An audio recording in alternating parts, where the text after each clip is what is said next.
Brazil's security forces have retaken control and secured government buildings. They have also cleared a camp where demonstrators had been staying. More than 1,000 people have been arrested. On Sunday, far-right protesters entered the Congress, the Supreme Court, and the Planalto presidential palace, causing damage. Images of demonstrators smashing windows, destroying artwork, and occupying lawmakers' rooms are making headlines worldwide. President Luiz Inácio Lula da Silva declared increased security in the capital, Brasilia, that will last until the end of the month. He's also promised severe punishment for those involved in the attacks. Just a couple of days ago, back on January 1st, Lula da Silva was sworn in as the new president in the highly divided country. The majority of protesters are supporters of former Brazil President Jair Bolsonaro, who claimed the recent election that Bolsonaro lost to Lula da Silva was rigged. Bolsonaro left Brazil before Lula was sworn in and is currently in the U.S. state of Florida. In a Twitter post, Bolsonaro says the only way to respect the law is through peaceful demonstrations. He distanced himself from violent protests. Demonstrations in defense of democracy are being called for across Brazil. Most leaders in Latin America have condemned the violent attacks on Brazil's democratic institutions and expressed their support for the incumbent president, Luiz Inácio Lula da Silva. Marita Mena, SABC News, Caracas. Let's talk a little bit more about this, and for that we are joined by SABC News International editor, Ms. Sophie Mokoena. Good morning to you. I think one of the biggest things, I think, while looking at these demonstrations across Brazil has been the eerie similarity to the January 6th riots on Capitol Hill in the U.S. 2 years ago. I think talk to us firstly about the similarities that we saw there, about even around the security detail as we watched the riots unfold. Well, let's start with the cause. I mean, the cause was that those who lost the elections, who are supporting Bolsonaro, felt that because the margin was so small, perhaps there has been some rigging of the elections. And the Electoral Commission in that country pointed out that there was no such. And also the Supreme Court in that country did confirm Lula da Silva as the president elect, and later he was inaugurated, and now he's the head of state of Brazil. And therefore, but when you look at the history of Bolsonaro himself, a right-wing supporter, a friend of Donald Trump, we are not surprised. I don't think the world is surprised, because we knew that he's got a relationship with Donald Trump, and he's got Donald Trump tendencies. You know what happened on the 6th of January, where the right-wing group and supporters of Donald Trump stormed the Capitol Hill. And therefore, this was expected. And we are also told that those who were very close to Donald Trump when he was president of the United States of America, who played a very important role on the eve of the storming of Capitol Hill, they were visiting Brazil frequently. And therefore, even on the eve of the protest, one of the people who was very close to, or who is very close to Donald Trump, was in Brazil. And the fact that Donald Trump is quiet about this issue, it speaks volumes. And therefore, clearly, this is the movement of right-wing organizations around the world, that this movement was emboldened when Donald Trump was in power. And therefore, the South America and Brazil in particular, because the country is so divided, it is easy to mobilize such actions. And therefore, when you speak about similarities, yes, it is similar. I mean, look at the strategy. But in this case, in Brazil, the damage was huge because it's the Supreme Court, the presidential palace, and the Congress or parliament. And therefore, the damage is huge. But yesterday, President Lula, with the security, after he took a decision to suspend certain people who didn't take action when this happened because they are sympathetic to Bolsonaro, was able to push back, and we saw those massive demonstrations. As you can see, the Red Sea, people who are supporting President Lula, who are saying we are not going to allow this in our country. And therefore, it remains to be seen whether this push that we saw last night, because of the time difference, perhaps we didn't reflect it in our bulletins, whether it will hold today. And therefore, because of the time difference, we'll only know later today. There is something to be said about President Lula da Silva's very emphatic response to the demonstration, saying that those involved will be dealt with quite harshly. And I suppose if we go back to the January 6th riots and the storming of Capitol Hill in the US, can we look at the example of how the US was able to investigate afterwards? I mean, let's talk a little bit about just the security and being able to find accountability around these events. Was the US able to deal with it sufficiently? And then, of course, there were the concerns around why the law enforcement in Brazil was not prepared when there was talk of these riots on social media days before.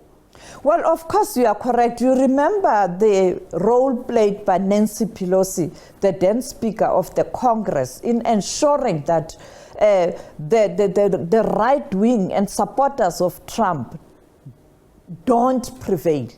In this case, it was Lula himself. And at that time, remember, Joe Biden couldn't do anything because they were trying to stop a confirmation of Joe Biden as the President of the United States of America. And therefore, the Speaker, particularly in certain countries, steps in when there are challenges like this and there's a vacuum, there's no president. And therefore, Nancy Pelosi played that important role, but also the security establishment in the United States of America is so democratic, and they respect the rule of law and respect the different arms of state. And therefore, they were able, even though it was a bit late, because remember, at that time, Trump was still the president and therefore didn't ask the security to intervene. In this case, President Lula is now in charge. He was able to make changes and to give instructions, sweeping instructions, when he realized that there's some of these members of the security forces who are sympathetic to Bolsonaro. And therefore, a bit different, but almost similar. And I think going forward to deal with this issue, he pointed out yesterday that he is prepared to lead a reconciliation process, and he is prepared to unite the Brazilians, but it will depend whether the other side will do the same. And I think as we speak, Bolsonaro is very weak, he is sick. He left the country knowing what was coming. He's in Florida. The Foreign Affairs Minister of Brazil has already communicated with his counterpart, the Secretary of State, in terms of the process to send Bolsonaro back in Brazil to face the music. Now, you have to look at the state organs in that country and the democratic institutions to ensure that those who are responsible are held accountable. Many people were arrested, and we saw that investigation continued last night. Let's see today what happens. But I think at the moment, and with Bolsonaro distancing himself from these actions, these people are weak. And you know, you can be a mob. When you are caught, when you have to face music, you are on your own. Well, let's talk a little bit about South Africa's involvement here, where we have seen DIRCO in the country speak out against these riots. Critical because South Africa very much a partner with Brazil in the Brics grouping. And of course, this is the year that we take over chairmanship of Brics. Well, let's start with the relationship, the bilateral relationship between South Africa and Brics and Brazil. Very, very strong. I mean, I remember when the former president of the Republic, Thabo Mbeki, was still at the helm of this country. He had a very strong, cordial, comrade relationship with President Lula. And the president that came after Mbeki, I mean, I'm talking about Zuma in this case, even though President Kgalema Motlanthe did hold a fort for a short time, continued with that relationship, even ensuring that South Africa is a permanent member of Brics, while Thabo Mbeki laid a foundation with strengthening of the South-South cooperation. Today we have a stronger organization, Brics, and therefore there is a strong relationship between South Africa and Brazil, particularly Lula himself. Secondly, he is from a labor background, and therefore the labor federations in South Africa support him, and around the world, the socialist organizations, including those in opposition in South Africa. When you look at a statement of the economic freedom fighters in South Africa condemning what happened yesterday, because in Lula they see a socialist. The same with Cuba and other countries in South America supporting Lula. And of course, a strong support from the West also, the President of the United States of America, Joe Biden, because when he saw what happened in Brazil, he was reminded of what happened on the 6th of January when Trump supporters did the same. And therefore, it would have been very wrong for him not to condemn, because he has experience of this issue. And then, of course, the United Kingdom and many other countries, different multilateral organizations. I saw the EU and the UN, and therefore, I think Lula, fortunately, there's a global or world support. But in terms of Brics, yes, South Africa is currently the chair of Brics.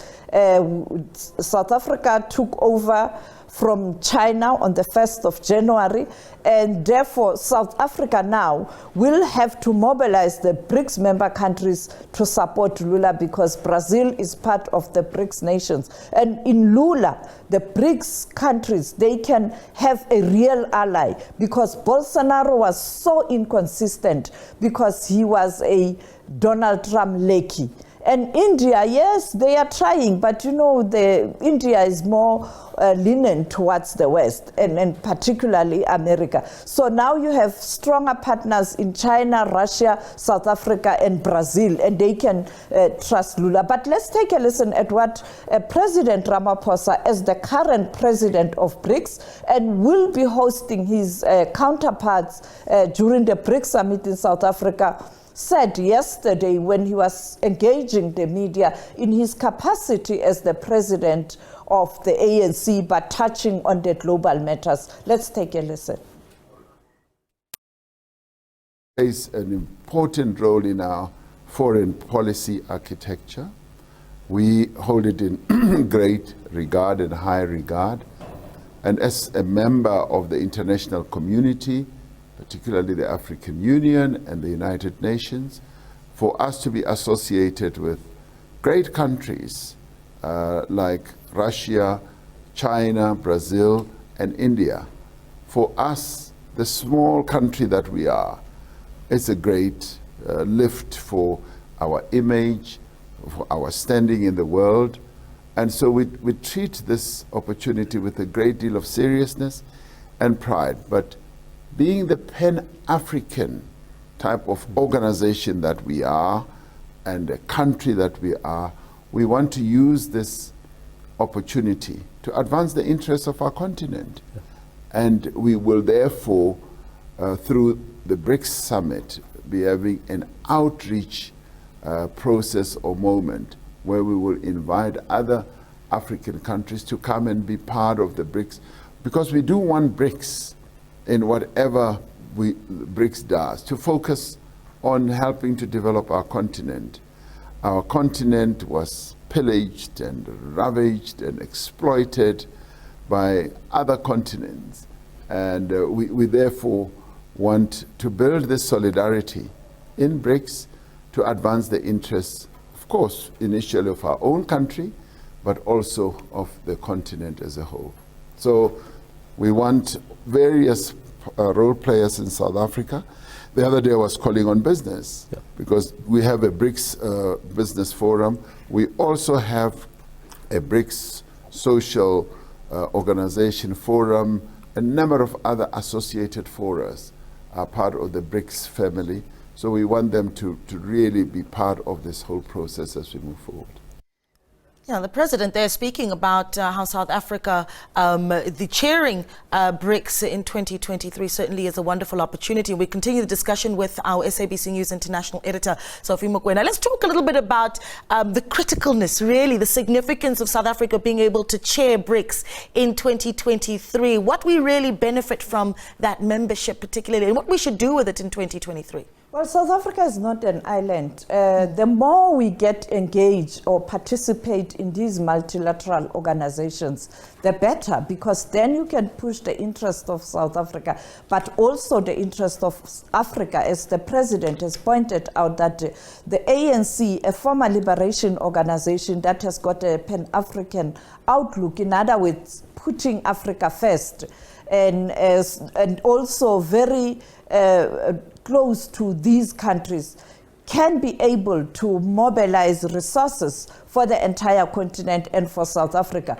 When you look at the war in Ukraine right now, you can see that countries are scrambling to get resources and supplies. And therefore, when you are a member of Brics, you know that you can tap into the resources of countries such as China in terms of finances, but also in terms of supplies. But even Russia, even though it is experiencing these problems, you know that Russia is big on oil, is big on gas, but also in agriculture. And therefore, you have a leverage in terms of assisting South Africa that is importing so much food and so much finished product, even though we have raw materials. And therefore, this relationship is quite important because you can speak directly with these big economies, particularly an economy such as China, which is the second largest economy in the world, and also India with that strong GDP. You know, during COVID-19, we had to rely on India. And because we are members of Brics, we have a strong relationship with India, even before 1994, the ANC, and therefore you use those kind of private relationships to strengthen your resolve to rebuild and develop the economy, particularly in terms of the recovery after the COVID-19 and the war in Ukraine. And that is why the president is also talking about a sideline event that is going to be there, a contact group where other African heads of states have been invited or will be invited and participate. You are aware that Egypt wants to join Brics, Saudi Arabia wants to join Brics, Algeria wants to join Brics, so many countries. And therefore, Brics it is likely to be one powerful group or organization or movement that is specifically focused on economy and development, but with the current global challenges, they also now touch on issues related to politics and peace and security around the globe. Therefore, I think it's a big one for South Africa. Ahead of South Africa again chairing G20 after India. India is chairing G20 now, and next year it is going to be South Africa. So these multilateral organizations, some people might be critical, saying the president is globe-trotting, but South Africa is not an island. You have to balance internal interest and international interest. Yeah, very, very interesting indeed. A big year for South Africa as it chairs Brics and then chairing G20 in 2024. So an interesting 2 years ahead. And of course, our SABC News international editor, always on top of South Africa's international relations, Sophie Mokoena there.